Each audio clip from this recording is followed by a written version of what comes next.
Hello po! Magandang araw po sa inyo dyan sa Italy, lalo na sa ating mga kasamahan sa MRRD NECC Finance Italy Chapter, lalo na kay Ma'am Danske Altamirano. Maraming salamat po sa patuloy niyong pagmamalasakit dito sa ating bayan. Kahit wala po kayo dito, ay naipapadama niyo sa ating mga kababayan ang inyong tunay na malasakit sa ating kapwa.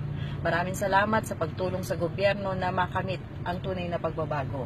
Maraming salamat po sa lahat ng inyong pagsasakripisyo para sa ating bansang Pilipinas.